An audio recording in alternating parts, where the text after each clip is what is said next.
Thank you everyone for joining us here. We're right at 12 o'clock Eastern, 9 o'clock Pacific on Monday morning. So we're going to go ahead and get started.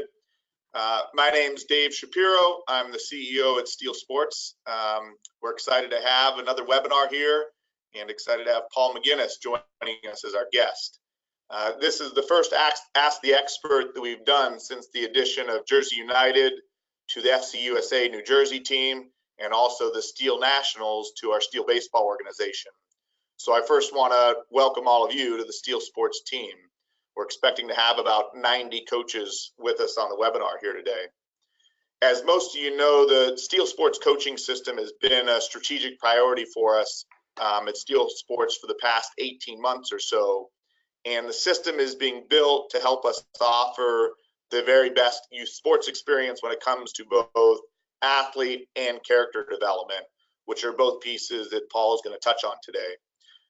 We always want to put kids first and aim to use sports as a place to teach safety, teamwork, respect, integrity, and discipline are 5 core values that hopefully all of you are familiar with.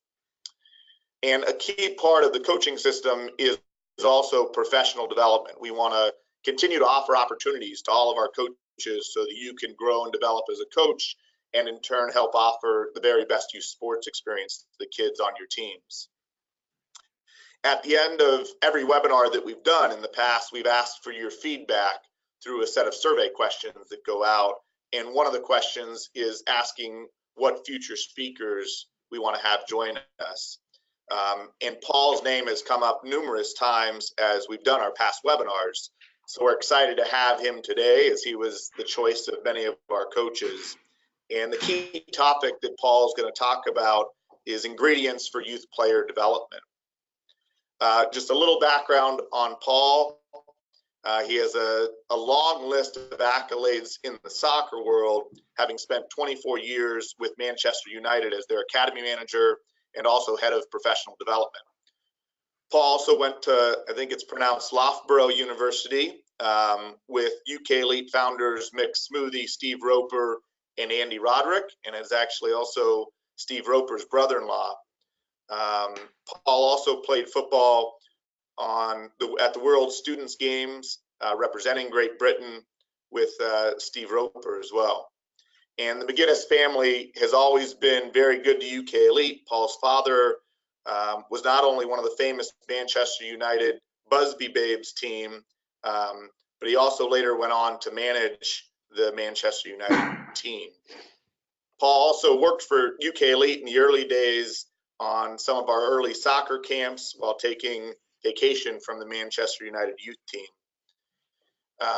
Paul's background obviously is in soccer, but a lot of the lessons that he's going to share today will obviously transfer across to baseball and all other sports also. None of this is really soccer specific. It's really about youth player development.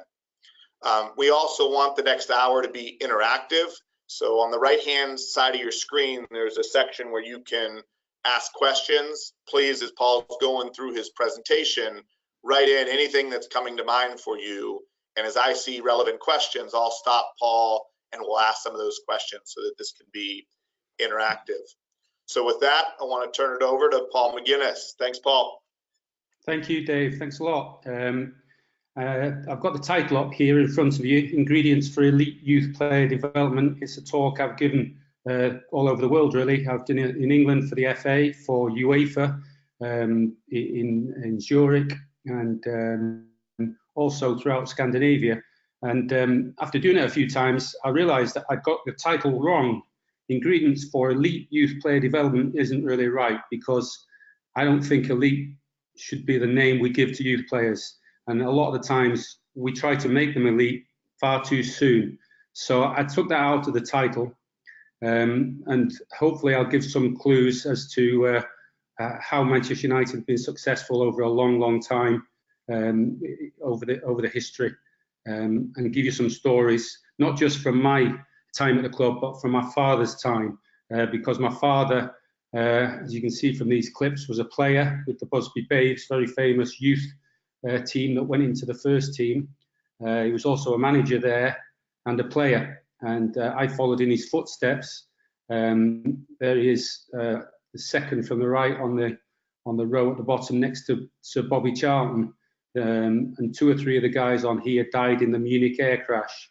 So you get a bit of a history lesson here, but this was a very famous youth team. They won the first 5 FA Youth Cups in England and showed the history and the vision, really, of Sir Matt Busby, who was the manager at the time. And here's me following in his footsteps here, playing against Jan Molby in a reserve match at Anfield. And you can tell Jan Molby was one of the slowest players in the league, and he was walking past me, so you could see why I ended up as a coach, not as a player, Dave. But that's just to give you a little bit of history. I then became a youth coach. 1 or 2 famous players on this picture: Paul Pogba on the right, Jesse Lingard still playing for Manchester United. And you know, the idea behind all this is creating a learning culture, and I think a lot of the lessons here can be passed on to any sport. I give this talk a lot, and I think it's a nice story, a history of a great team, but when you look into the details, the ingredients, a lot of them really can be passed over and on to any sport. So let's have a look through here at some of the ideas that you need behind a great sporting institution, but also to develop youth players and young players. And really you need a culture. And at Manchester United, it was a family culture that was started years ago by Sir Alex Ferguson, followed by Sir Alex Ferguson from Sir Matt Busby. And looking at it over the years, what you need is a shared club vision, no matter what sort of club it be, whether it be baseball, football, American football. You need to have a vision with long-term planning. And at Manchester United, that involved homegrown players, a core of homegrown players. And they were very innovative because they were the first really to go into youth development. A very innovative program at the time in the 1940s and 50s. And a key ingredient that is very important is effective communication and decision making. No matter what size your club, that's got to be based on a shared vision. If you're all on different page, then you've got no real chance of success. So it's important your communication is very clear and it's guided by club values. See that on the top right hand side. And you've all got to have the same values. That's what happened for years, 20, 30 years at Manchester United. And you have very clear, direct lines of communication are vital. So it all started at Manchester United with Sir Matt Busby, an inspirational leader. And I love this photo here because this is a training ground they still use. And he seems to be pointing the way, a pioneer here in the history of Manchester United. The first to train young players. And if you look to his left-hand shoulder, there's a house that's still there that David Beckham stayed in when he was a kid at Manchester United, and he would come in on a Monday and Thursday evening along with some of the other players like Gary Neville, and they would train in the morning, the afternoon, and come back in the evening and train with the schoolboys. So that's a very big ingredient you need to know, and I think all the top stars would have that they work very, very hard and they practice extra, they go the extra mile. As I said, he created the Busby Babes or developed them, and this team was, was famous for its attacking play and youthful style. Unfortunately, the air crash in 1958 meant that 8 players died, but United followed up 10 years later, winning the European Cup for the first time with another 8 homegrown players. So you can see the depth and feeling for youth that they had, and this was the idea, that you had a family, that you treated them all as a family, and because of that, they all had a special feeling for the club. And that was carried on years later, and you see it now. There's still an old boys association I go to, my father goes to, and this is one of the secret ingredients, I think, of successful clubs, no matter what they are, that they have a feeling ingrained in them. And that feeling really is the extra bit that means they can go the extra mile sometimes. So that's something you should be trying to instill in all your clubs, that extra feeling of a club spirit, no matter what age it is. It definitely helps to be successful. That was followed on then, the next inspirational leader for Manchester United, Sir Alex Ferguson, and he followed the same path with young players. So you see him here with the evening training. He's the manager of the world's top club, but he's still in the evening training with the young players. And you see here, this is one of my youth teams. There he is in the middle. I don't know how many managers throughout the world are sat on the under-18 team photo each year. But alongside him is Robbie Brady, an international. On the back row, Danny Welbeck, another international, and quite a few others alongside. And that was his way, Sir Alex. And here, this is the canteen at Carrington. Rio Ferdinand, one of the first team players, mixing with the young lads. And Sir Alex mixing with them. He would do this from a young age. These boys were a mixed age group, 12 to 16, who would train in the afternoons after school. And you can see here, he's grooming them for the first team, getting to know them, chatting to them, showing he cares about them. And that's a vital ingredient for any coach. He's got to show he cares. The next photo reveals that next to him on his right is the first team centre forward now, Marcus Rashford. He'd be about 12 there. So Sir Alex would be testing him out, testing his personality, testing him to see how he reacted, but also getting him used to being around the first team, the manager, so that eventually he can trust him and put him in the first team. So key vital ingredients for youth development for any team. A lot of them here. Humility was a big one for the manager. He never let anybody get above themselves, always had to be very respectful. We had in the age of now different coloured boots and everything, we had a black boot policy. He didn't want any of the young players to look as though they were above the others. He wanted to make sure they were all a team, they looked like a team, and also they had to know that they had to do as they were told. So we had a black boot policy to keep them in their place. And he had a fantastic record, and he was known to be very fearsome, I think, from the other the other clubs and so on, but people didn't realise how caring he was. I remember a time when they hadn't won the league. They hadn't won the league for 26 years, and after 3 games, they were in the bottom 3. And he got hold of me straight after a first team match and asked me for the number for Paul Gibson, who was one of our under-16s, a goalkeeper who'd had a bad injury, a boot into his face, and he was in hospital, and they said he may never play again. So he rang him straight after the game, rang his parents in the hospital, telling him that he would get the best care, the best hospital care, and he would be back playing in no time. And that was a sort of personal contact that he would have, and which is vital for any coach, to make sure he has personal contact with the players. He's not just there for the training and so on, he's there to help them in all sorts of situations. Another big thing for the manager was trust. And he would always trust the scouts who brought the young players. So one of my jobs when I was first at United was to look after all the trialists. We'd have 14 and 15-year-olds come from all over the Great Britain and Northern Ireland, and the scouts would come with them. And he always trusted the scout. If a kid hadn't done particularly well, he'd ask the scout, what do you think? Should we bring him back? And if the scout said yes, he always trusted him. These gatherings were very... Well, for me at the time, quite stressful. I had to organise all the games, all the training. We had to have games in the afternoon because the manager wanted to watch them all. He's the first team manager, but he wanted to watch all the under-14 trial games. So he watched them all and have a meeting afterwards. And then we would have at the end of the week, we would have a meal with all the players. And Sir Alex would be there, the first team coach, the assistant manager, the reserve team coach, the youth team coach, all the scouts. And Sir Alex would speak to every player. And then at the end, someone like Darren Fletcher, who's captain of Scotland eventually, would get up and say a little speech thanking the club that they were there. And then there'd be a sing-song. So you've got the manager of Manchester United, all his staff with these 14 and 50-year-olds, and the Irish boys would be singing Danny Boy, and the Scots would be singing Flower of Scotland, and then the Yorkshire boys would be singing On Ilkley Moor by Tap, and it would go around the room like that. So these boys already felt like they belonged to something special. They felt like they belonged to a family club, and the manager was making them feel part of that family.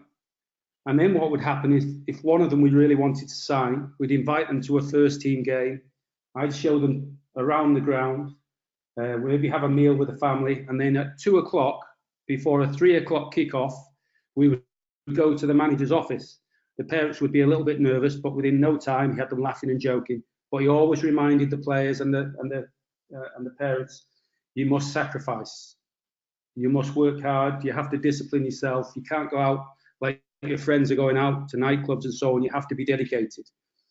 And but he said, if you come to us, we'll look after you, we'll give you a chance. And so many of them did get a chance. And the big reason was because they believed they would, because he showed so much care. Then at 2:30, he'd look at his watch and he'd say, oh, I better go and give the first team a team talk now. Of course, he'd already done the team talk for the first team.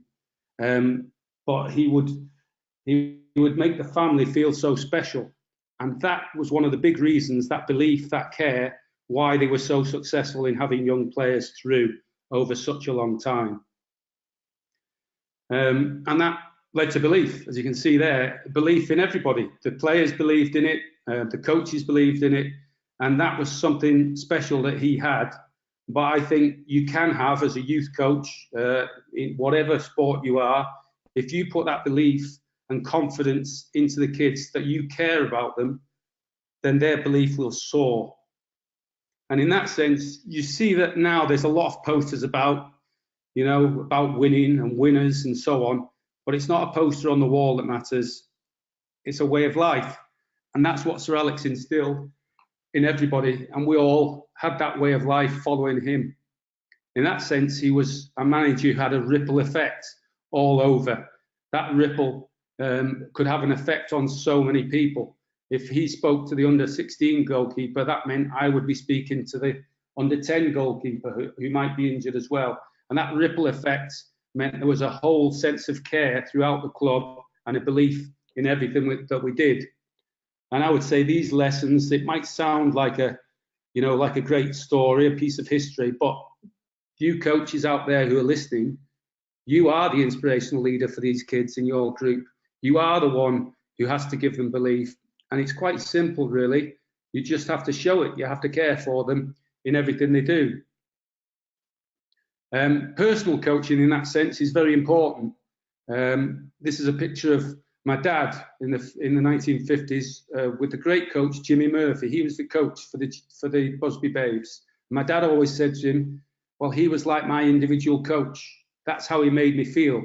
And I remember Bobby Charlton, we were away once in a fantastic trip, actually, to Kenya with a group of players. And so Bobby was sat there talking and said, do you do individual coaching? I said, yes, we do heading, we do shooting. He said, no, I had a personal coach, Jimmy Murphy, who would take me afterwards for extra training. He would take me on the side. He would take me to his house and talk to me about football. This personal care is really important. And I try to follow that on with all my players. I would take them to Costa Coffee. I would take them to games to watch the first team away from home, and all that time having that personal touch.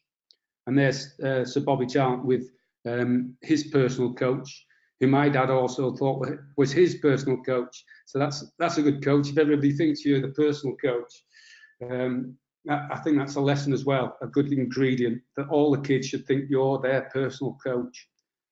But there are some master coaches who don't coach.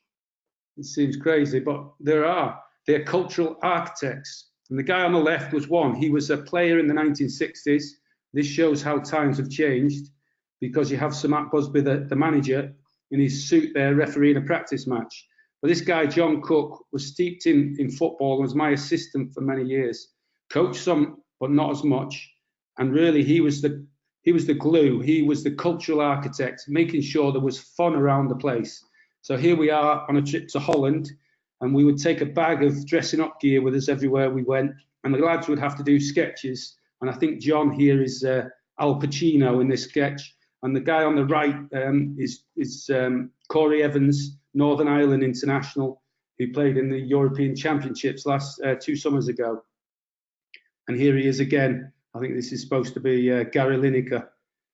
And I think this is a lesson, an ingredient for all youth players and youth clubs, that we have to be very careful that we get the right barometer. This is a barometer that has that measures atmospheric pressure.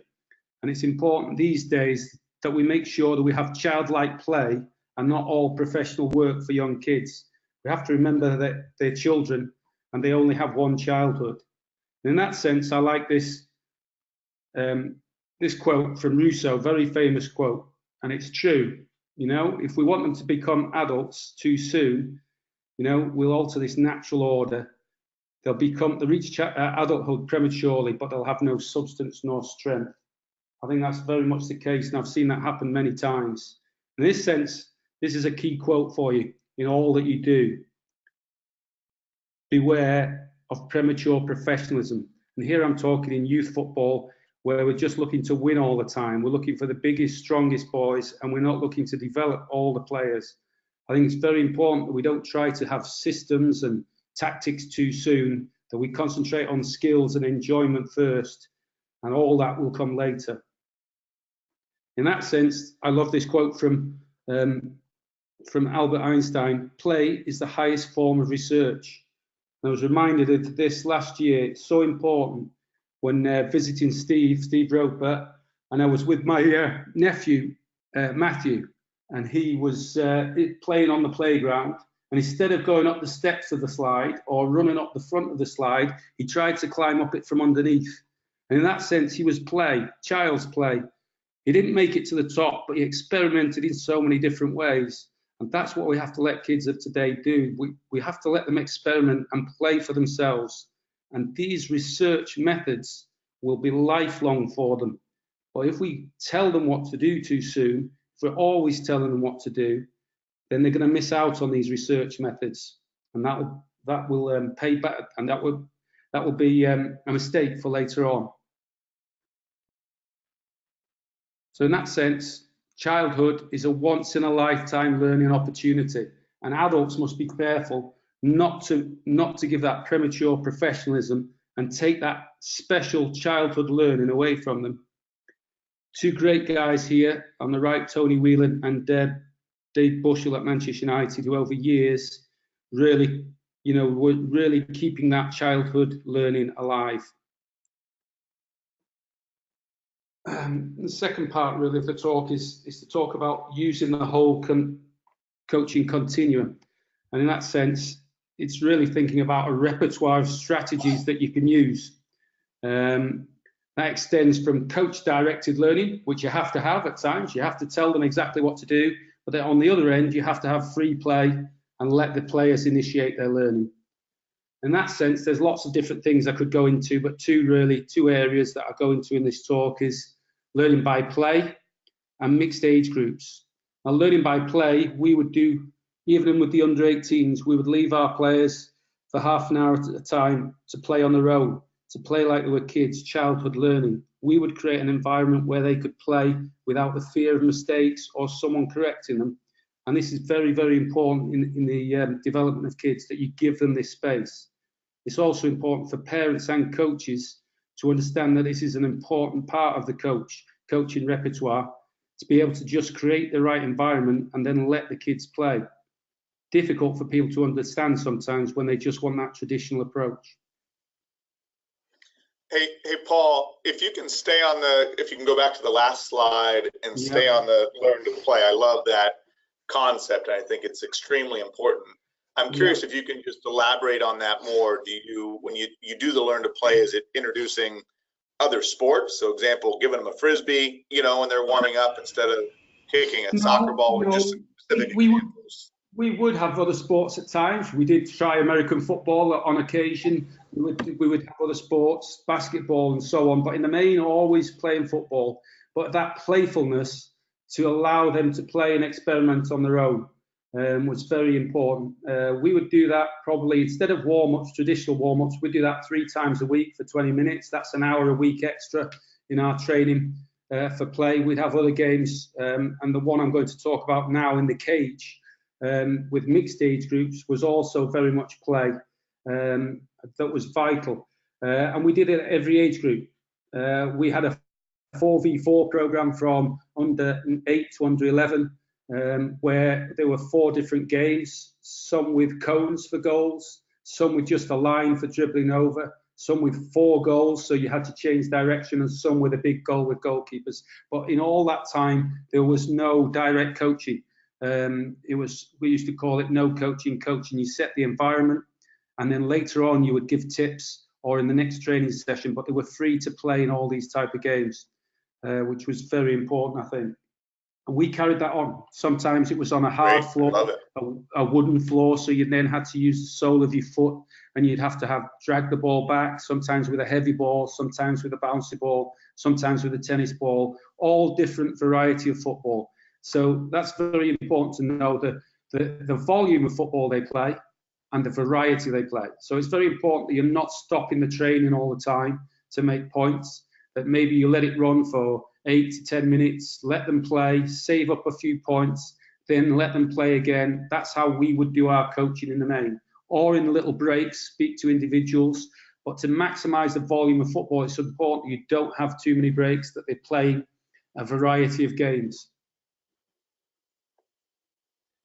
Good. I'll go on to the mixed age groups, because this may cause some debates. But we had a cage, which was an AstroTurf area outside, all enclosed with a roof, 50 metres by 30. We used to play mixed age group football in there.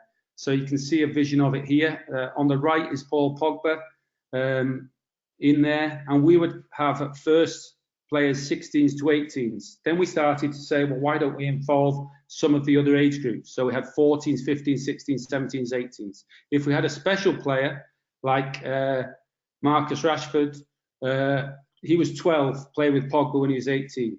Now, of course, this isn't a full match. It's not full competition. And the young ones, the older ones, were very respectful of the others. But it was a massive learning curve. And I'll go through that with you now, why it was so important. How does age mixing benefit younger players? I looked it up while I had a period off from work, and I was looking it up. Why did this work? I knew it works, but then you're trying to find out why. And it's the zones of proximal development. They're just outside. You're introducing the players to skills and complex, a bit too complex for them with their own age. But if they play with older players, now they can achieve more. So playing in their own age group, 14, 15, they might get a 1-2.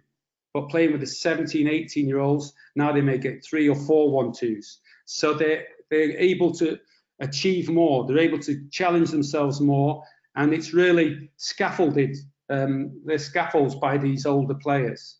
And this next slide shows you it. This is in a movement class that they had at school with a mixed age group. And that's Marcus Rashford. He plays for England, Manchester United, when he was about 12 or 13. He couldn't do that if he was with younger players, with his own age group. But because he was with the older ones, he's having a great time.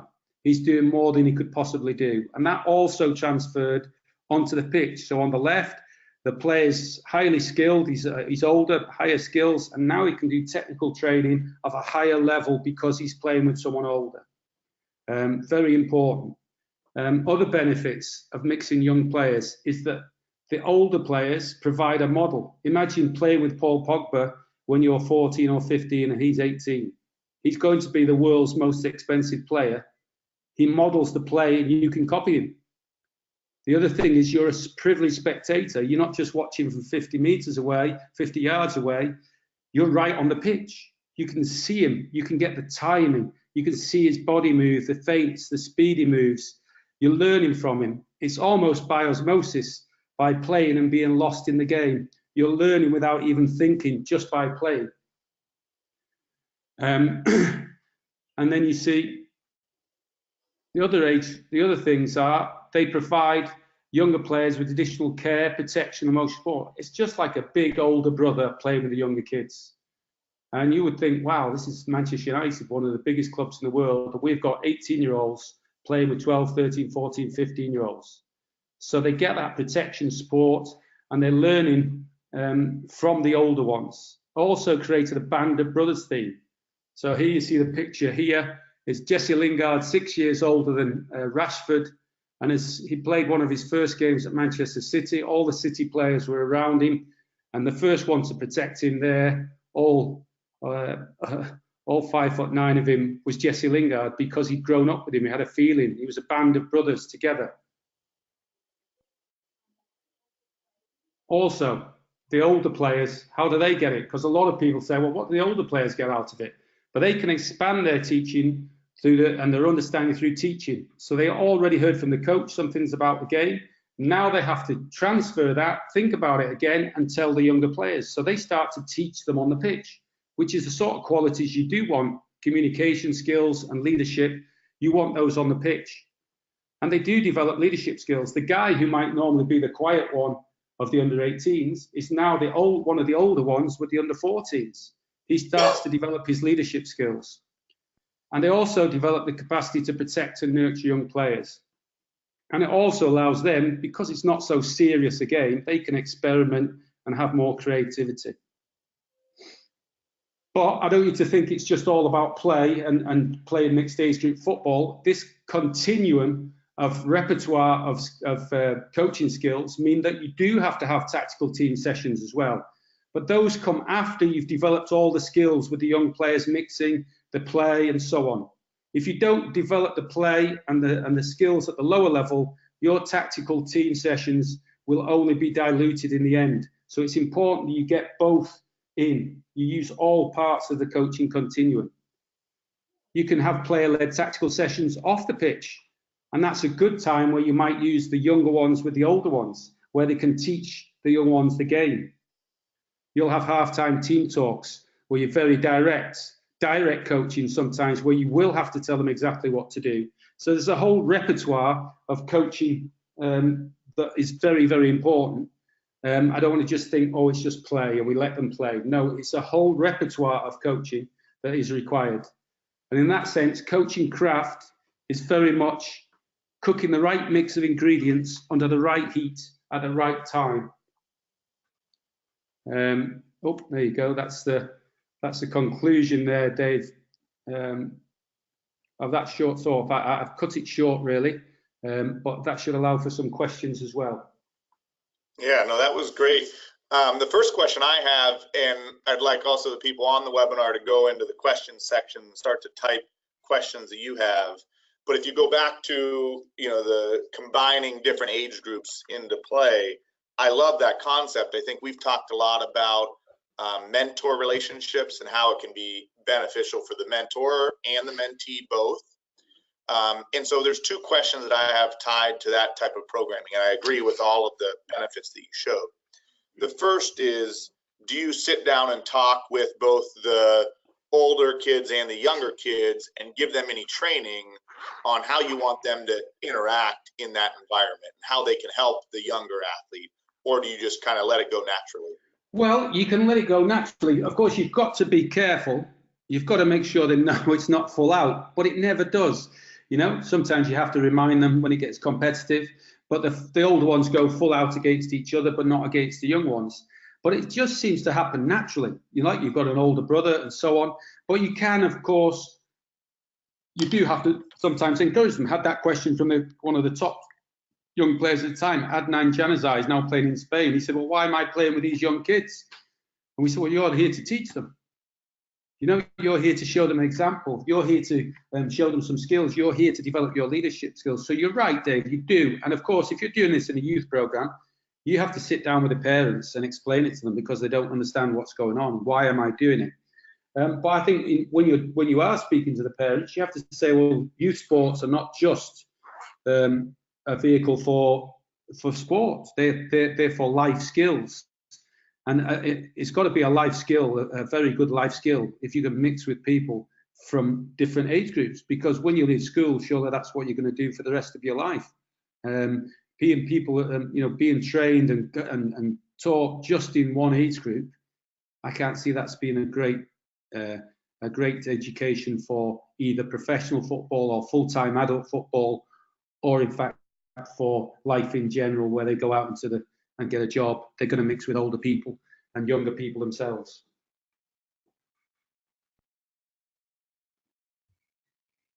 Hello?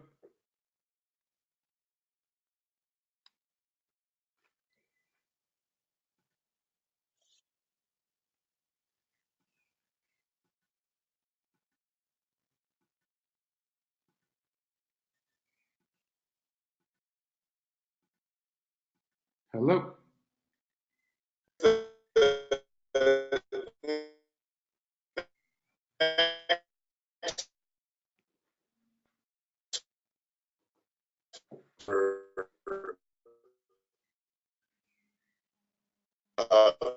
Mixing age groups. Let's see.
Are we back here?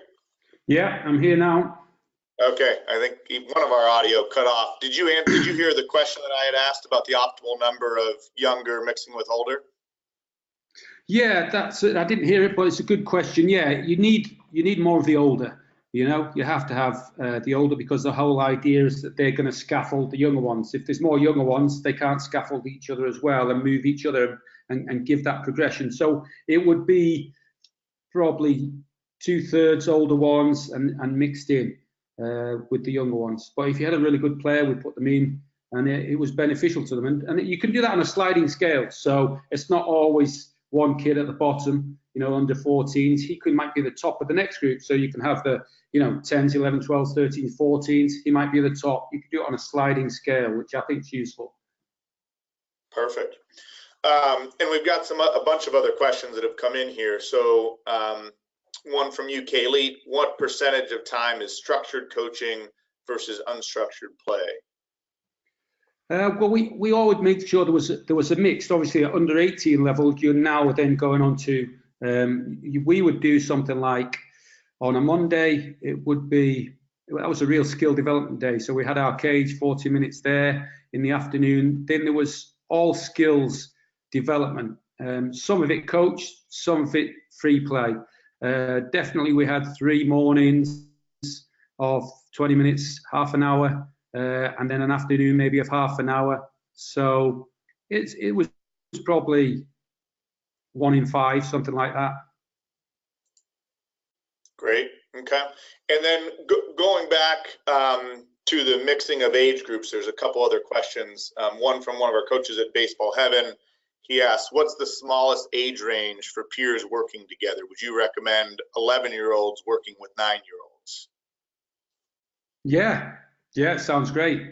I think you can do, it all depends on the sport you've got, how physical it is, what the forces are. But you can even do things that are technical practice, you know, where they're helping each other off, or things off the field where they're analysing things, or they go to a game together and they're talking about the game, the older ones teaching the younger ones.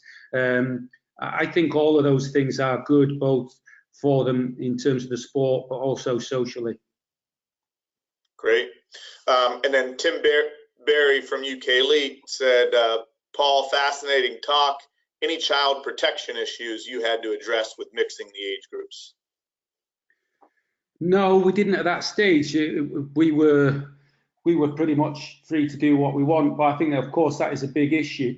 And you have to make sure, I think, that you run it all past the parents. If the parent doesn't want the kid involved in it, and you know they can see they're worried about the dangers, then you have to speak to them about it. But at the same time, I think you have to make sure it's a controlled environment.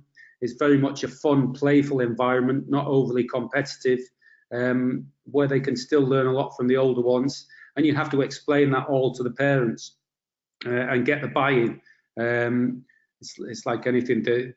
I always used to say there's a bigger danger that they won't get the full development if they're not in with older kids, both on and off the field. Great. And then another question about this mixing of age groups is when you select kids to participate in this type of program, do you look at physical maturity, tactical maturity, or technical maturity, or all three of those? Yeah, all three. We just looked at the good players. Didn't matter what age they were. You know, that didn't matter if they could cope technically with playing with the others. And quite often, look, they didn't go right in the middle. They used to stay on the edge and then slowly work their way in over a number of months. But you could see them growing. You could see them copying. You could see them getting the idea of the timing and the forces involved with the older ones. And you're talking, it's over years you get the benefit. You're not seeing the benefit. You know, that's important. You can speak to the parents who've got this new program that, all right, nothing seems to be happening. No, it's going to take years. It's going to take years of doing it. But I believe if you have a club team, a club, and they're training once, twice a week, playing on a Sunday, whatever they're doing, if, say, once every 3 weeks they got together, or for 20 minutes at the beginning of training once or twice a week with the older ones, that would be ideal. I think it would be a really nice mixture to the program, and they would learn a lot. Great. And then a couple other questions. What activities have worked well for the soft play at the start of sessions? What do you mean, soft play? So I think that's more like the fun games, so creating an environment for kids to be able to play. Yeah, well, what we used to do is we used to say, there's the goals, there's the area, off you go. And then we used to go outside. We used to do that on the inside. Then we used to go and get a cup of coffee, cup of tea, and then they knew that was their time. So you're creating an environment where they know it's playtime. And then we would come back with a cup of coffee and so on. And because we've got that, you know, we stood there with a cup of coffee. They know it's not the normal training session, and then we're laughing and joking. And you have to create that fun environment. Some good work, I think, by a lady over in America, Barbara Fredrickson.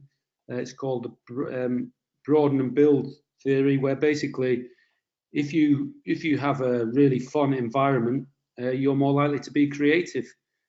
Your whole awareness broadens, and then you can build all these patterns and relationships, and you can learn a lot more. And I'm a big believer in that. If you're stood over these kids telling them what to do and criticizing them, then they're not likely to be as playful and creative. Great. And then knowing the geography challenges that we have within FCUSA, where you've got clubs in very different metropolitan areas, what additional tips would you suggest for creating our own home for supportive player environment? Say that again, Dave. What do you mean exactly? So within FCUSA, we've got our club in different cities. You don't have everybody in one location. So what are some tips for creating that player environment where we're spread out across the U.S.? Well, I think you've got to try, and you obviously have to have a thread of people and ideas. That's what we had for years at Manchester United. You had people who were trained at Manchester United who'd maybe played. My dad had been a player, then he was a coach. Following that, he coached other guys who became coaches with me. So you're passing it on. We had a great phrase there, you're following in footsteps. Now that was really important because we had a lot of great players and a lot of really good coaches. So that was, you felt like you belonged to something special. Now you've got a great team there who train all the coaches. You know, Jonesy, Steve Roper, all the people there behind the scenes, Brody. They're training all these coaches and going out to the clubs. Then you have a thread that goes right the way through, and you can create something special then. Great. And then this is also an interesting question that came through. It's, do you feel these techniques can be applied similarly for female athletes, or are there changes that you recommend? No, the same. I mean, in fact, if you've got a club, really, if we're talking about playing 12-year-olds with 18-year-olds, boys, there's no reason why we can't have mixed girls and boys playing, so the girls can learn from the older ones, or the older girls can teach the younger boys. That really would be a family club, something I think really that would be really special to have. I think you are talking about a good social education where you're mixing players from both sexes. Yeah. Great. And then another good question that came through: how do you balance individual attention with team consideration? How much of your time is focused on individuals, and how much is focused on the team as a whole? Well, obviously, when you have your team sessions, you're honing in on the team. And Eric Harrison, who's the great coach at United for years, my coach and class of '92 coach, he always used to say, look, technique is your problem. You've got to sort that out in lots of ways. I'm here to teach you the game. So you've got to help and teach them the game, the team game.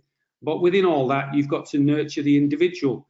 And you have to do that differently for everyone, because they're all different. And you take time, maybe walking out as you go into the fields, or coming back in, or on a trip, you sit next to them on the bus, or you maybe go for coffee with 3 or 4 of them, or you just take your time to have that personal touch and care about them, see what they're doing, not just in the soccer world, but in their other sports or whatever they're doing.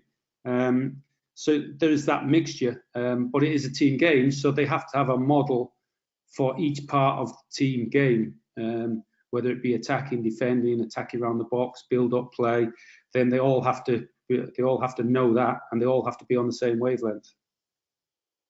Great.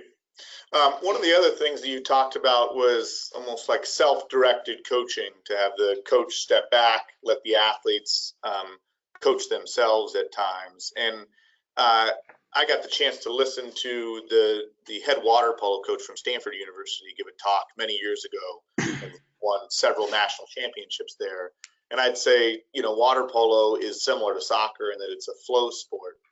And his whole thing was that his time to coach was really during practice, that once you got into a game, there was very little coaching, at least in water polo, that you should be doing. Because if it's during the game, if he's saying something to a player and they're trying to listen to him, that play's already moved on. They need to be in a new spot.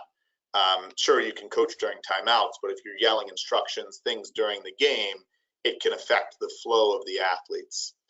So I'm curious what you think about that philosophy, and if it applies to soccer. Yeah, that applied right the way through every age group at Manchester United. Of course, on top of that, there are times where you can give advice and so on, but the main ethos was to allow them to play, that you would coach during the week, and then you allow the players to play. And you've got to remember that they're not going to get everything perfect. They're learning by making mistakes, and the coach's job then is to help them when they make the mistake to rectify it, off the field and so on. But you have to be very careful that they don't become sort of mini robots. They have to. Your job is to give them a model of the game and model for their individual performance, and then for them to be able to recognise themselves when they've gone away from that model. Why did the guy beat me? Oh, I came up too quick and he knocked it past me first time. Yeah. How did I lose my marker? Or I didn't check over my shoulder, and so on. So there's a model that he has that you're teaching him, and it's only through trial and error that he'll get it right. Great. And then I guess one of the key differences between the athletes that our baseball and soccer coaches are working with versus yours is obviously the athletes you've been focused on are at a very elite level and on their way to playing in the pros and on an international level.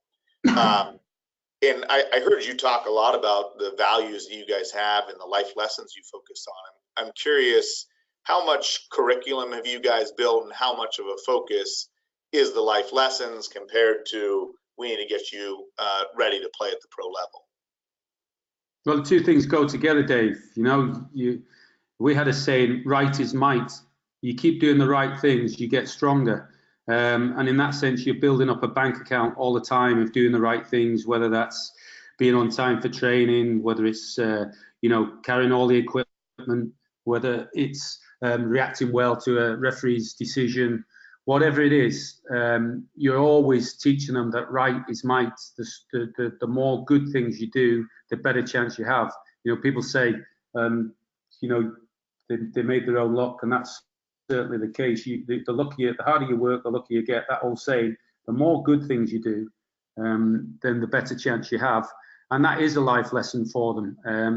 And really, that is the very rewarding thing about the job as well. Not just seeing them succeed, but to become good, young men and good professionals. Because it is a tough life. It's not all the glamour that people think. You have to be very disciplined, and you have to live your life properly. So you have to instill the right values, definitely. Great. And I'm curious, how directive are you guys with the coaching staff? So you talked about with the shared values, having loyalty, respect, trust, all things that align with the core values that Steel Sports has as well. And I'm curious if it's more of just a kind of cultural thing that you talk to coaches about, that you want them to focus on those values, or if you're giving them specific exercises and things to integrate into their practices and games that are directly going to teach those values. No, in general, it was just a culture that came from the manager, from the club, that that he was a role model. Everybody else then behaved in the same way. You passed it on. And that's the big thing about being a youth coach, that all the people out there listening is they're in a very powerful position with young people, and they have an opportunity to not just coach them, but it's a ripple effect. Now at Manchester United, there's some guys there, 3, 4, 5 of them, who I coached when they were kids, and now they're coaching more kids. So it's a ripple effect. You can have an effect. If you do that, you get that theme, that right is might, and you keep doing the right things, you're affecting people, in 2 or 3 generations at least, by the work that you do. Great. I love that. One last question that I have that came from the group here is, Paul, at what age do you introduce tactics, and how much time is spent on that per week with your youngest age groups? Well, what you've got to know about football really is, and people jump ahead of themselves, is you can't really have tactics, proper tactics, unless you have skills. To have tactics, dominate teams with tactics, then you must have individual tactics. You must be able to control your opponent individually, both attacking and defending, off the ball, on the ball. And to be able to do that, you must have spent a lot of time. I mean, there's a great player now just retiring from Barcelona, Iniesta, and he must have played so much football to get so skillful, and he could totally dominate the opponent. Now, if you don't get to the level where you can control the ball, for a start off, then control the ball and link with your teammate, and then do it against an opponent, really, you might move on to tactics, but you can't really get anywhere because it's going to break down. The tactics are diluted. It'll keep breaking down. So it's very important you're constantly working on skills through play, and then moving on with the tactics at the right time. Great. I am going to ask one more question because it came through, and I think it's a perfect one to end on. It actually comes from our newest intern, Cody Thompson, who played collegiate soccer. And his question is, what qualities do you look for when you're selecting a team captain? How do you help players develop those leadership skills? Well, you quite often see someone has a natural inclination for it. Might be from his family or someone he's had role models before. But the people who are going to be the captains are going to put everybody else before them, really. And that's the type of person they're going to be. They're going to be the guy who's looking after everybody. And, if you can find someone like that and develop them, then you're fortunate. It's vital that you give them responsibility. So I did it with quite a number of players where they would be the youngest in the team, but I made them the captain if they showed those, because I knew that their career was going to be a big part of their career, and their value, both to Manchester United or another club, was to be as a captain. So I thought, well, let's give them as much practice as we can. Let's make that a real big feature and strength of his game, because you need leaders, you need people who talk. You know, that's vital. So I would give them more and more responsibility. Yeah. Great.